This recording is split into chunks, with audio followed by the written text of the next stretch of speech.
Fala galera, tudo bem? Aqui é a doutora Carolina Beckman, médica cirurgiã geral e nutróloga. Então hoje estamos aqui num vídeo novo no canal para a gente falar sobre suplementos pós-cirurgia bariátrica, certo? Mas antes disso, eu quero falar para vocês, eu quero falar principalmente das técnicas cirúrgicas, porque nisso vai influenciar bastante a questão da suplementação, tá bom? Mas eu quero explicar para vocês aqui no quadro a principal diferença entre as duas principais técnicas utilizadas no Brasil, que é o sleeve, a gastrectomia em manga, ou o bypass, tá bom? Vamos lá, eu vou desenhar para vocês primeiramente o sleeve. Então, ó, nós temos no sleeve,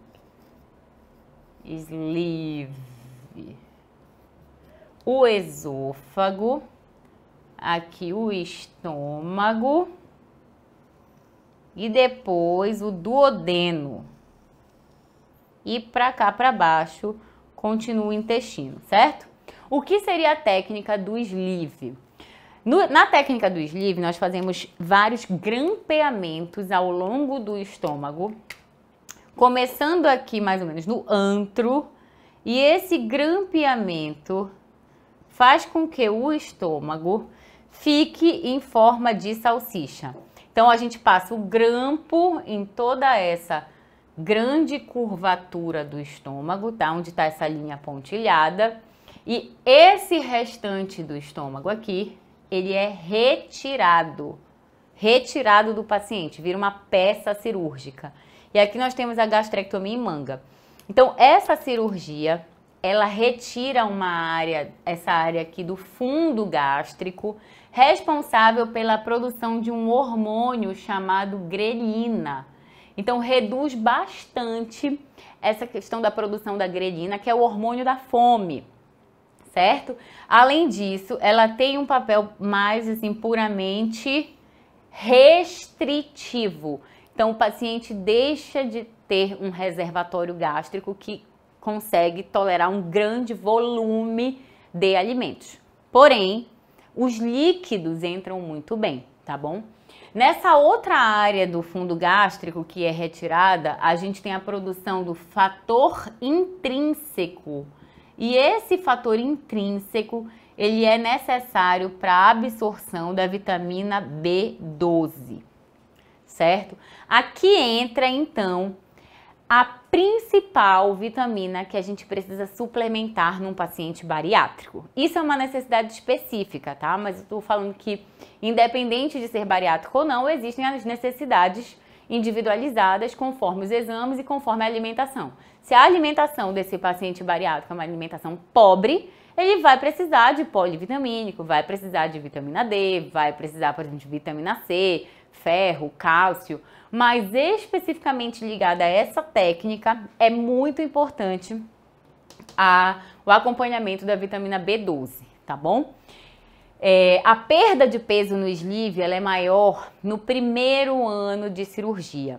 Depois dessa perda, ela se estabiliza bem mais e muitos pacientes reganham o peso, tendo que, às vezes, converter o sleeve para uma nova cirurgia, geralmente o bypass, tá bom? Mas agora eu vou desenhar para vocês o bypass. No bypass, eu vou ter o que, gente? O que é o normal? Esôfago, estômago, intestino delgado. Esse aqui é o normal. O que é feito no bypass? O primeiro tempo cirúrgico é chamado tempo gástrico e a gente vai fazer o grampeamento do estômago para tornar o estômago bem pequenininho, de capacidade em torno de 50 ml, tá? De 30 a 50 ml. Então, o primeiro grampeamento acontece no segundo vaso, entre o segundo e o terceiro vaso aqui da pequena curvatura. A gente faz um grampeamento aqui na transversal. Depois, esse grampeamento sobe em direção ao ângulo de His, que é esse ângulo aqui formado entre o esôfago e o estômago. Então, a gente sobe, geralmente são 1, 2 até 3 grampeadinhas. E o seu novo estômago fica esse pequenininho bem aqui. E todo esse resto é chamado de estômago excluso. Como ficou então, Carol? Ficou o seguinte. ficou o esôfago, ficou um novo estômago pequenininho, todo grampeado, e temos aqui, fica separado o estômago excluso. O estômago excluso, gente, ele não sai do indivíduo, ele continua no indivíduo, tá bom? Ele fica só excluso, mas continua produzindo o suco gástrico aqui. Aí vem o duodeno, certo? Vem o duodeno. E aí a gente conta em torno de 1 metro de intestino delgado. Faz um corte, aí aqui, por exemplo, ó, continua, faz um corte e leva essa alça do intestino delgado para cá, para cima, para fazer uma anastomose. E aí depois, ó, faz uma nova costura dessa parte com essa. E aqui continua o intestino delgado por alguns metros até chegar no cólon. Por que se chama bypass em Y de Roux? O que é o Y? Se vocês considerarem essa alça aqui por onde entra o alimento, tá? Eu vou colocar aqui de azul o alimento, a água aqui entrando. Entrou pelo estômago pequenininho, passou pela anastomose e passa aqui no canalzinho desse, já vai aqui no intestino, tá bom? Então essa alça, onde está em azul, é considerado, a gente chama de alça alimentar. Carol, e o que acontece nessa outra alça aqui? Aqui onde está vermelho, está sendo produzido suco gástrico. Aqui nessa segunda porção duodenal entra também aonde desemboca a papila da vesícula, então vai descer a bile e também a parte do suco pancreático. Então todos os sucos digestivos, suco gástrico, bile, suco pancreático, estão nessa outra alça que a gente chama de alça biliopancreática. A BP, alça biliopancreática. Vem o suco gástrico, a bile, o suco pancreático por aqui. Então, depois de 1 metro de alça alimentar, mais em torno de 1 metro de alça biliopancreática, depois de esses 2 metros de intestino, não existe digestão nem absorção de nutrientes. Por isso, a cirurgia é considerada tanto uma cirurgia restritiva, o paciente come pouco, quanto uma cirurgia desabsortiva, porque o paciente não digere e não absorve nada nesses 2 metros de intestino. Somente aqui embaixo, onde a gente chama de alça comum, tá bom? Nessa alça comum, aqui embaixo é que os líquidos digestivos vão se misturar com os alimentos para começar a haver um processo de digestão e começar a ter o processo de absorção. Por isso, na cirurgia, o paciente come pouco e absorve menos ainda. E é por isso que o bypass é considerado uma das cirurgias mais eficazes para a perda de peso no paciente obeso mórbido ou obeso obeso grau 2 com as comorbidades, diabetes, hipertensão, tudo. Aí, o que é muito importante a gente observar dentro dessa técnica em relação à suplementação? 2 pontos principais, alguns pontos principais que eu não quero que vocês esqueçam. Nessa área aqui do intestino, chamado intestino proximal, é onde acontece a maior parte da nossa absorção de ferro e cálcio. Então, o ferro e o cálcio são grandes calos no pé, no pós-operatório, principalmente a médio e longo prazo do paciente pós-cirurgia bariátrica. Às vezes, o polivitamínico não sustenta a suplementação de cálcio e ferro, que deve ser feita de maneira separada. Geralmente, no período da manhã, você suplementa o cálcio junto com a vitamina D, porque potencializa, né? A vitamina D potencializa a absorção do cálcio. E faz no almoço e no jantar a suplementação de ferro associada à vitamina C, porque a vitamina C potencializa a absorção do ferro.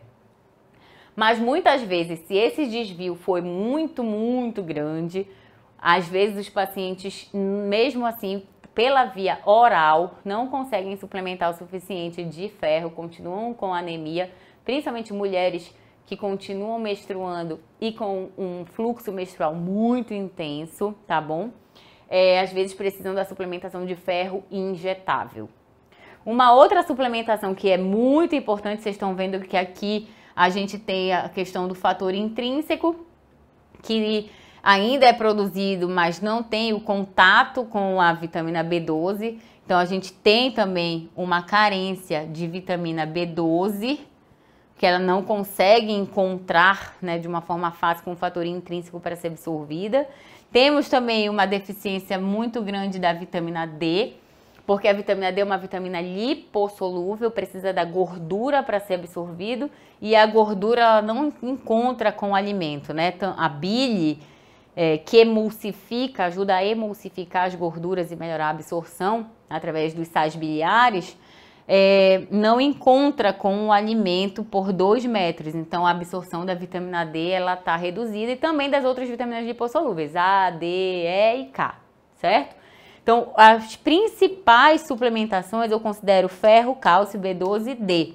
Mas óbvio que as outras vitaminas do complexo B, o zinco também é importante, porque as fontes alimentares, às vezes, dos pacientes, eles comem muito pouco e geralmente dão preferência a alimentos pastosos, sopa, creme, não tem uma ingesta de proteína boa. Eles não conseguem comer 100 gramas, por exemplo, de carne, de frango, às vezes entala.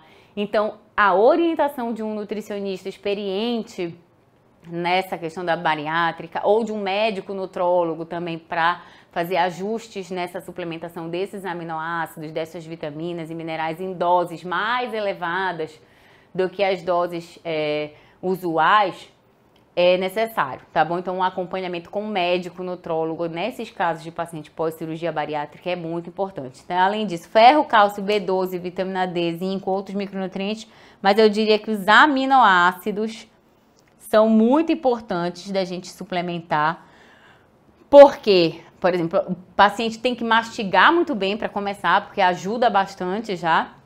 Mas o alimento, ele não vai ser digerido, gente. Não vai ter a proteína, se não tiver contato com o suco gástrico, ela não começa a ser digerida.